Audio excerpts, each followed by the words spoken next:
Stop calling it Gari Jebu after you have added sugar, groundnuts, peanuts, oats, cherries, ice, and a lot of mende mende.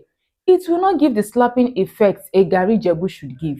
That is exactly what you are doing when you use too many fancy and complex words in your write-up. For example, picture this writing. Her countenance exhibited an expression of profound despondency as she perambulated the thoroughfare, when you could have simply said she looked sad as she walked down the street. Can you see the difference? The second one is clear, direct, and engages the reader. It does not mask the meaning in a fog of big words, and at the same time, it doesn't drift away from the message. Now, compare it to the first that has so many complex and fancy words that your readers will not even be able to understand or connect with, and the meaning will even be hidden under those big words.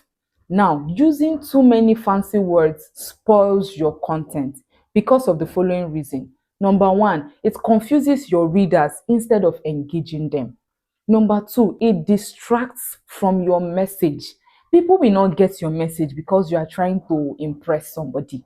Number three, it makes your writing sound unnatural and forced. And number four, it reduces emotional impact and clarity.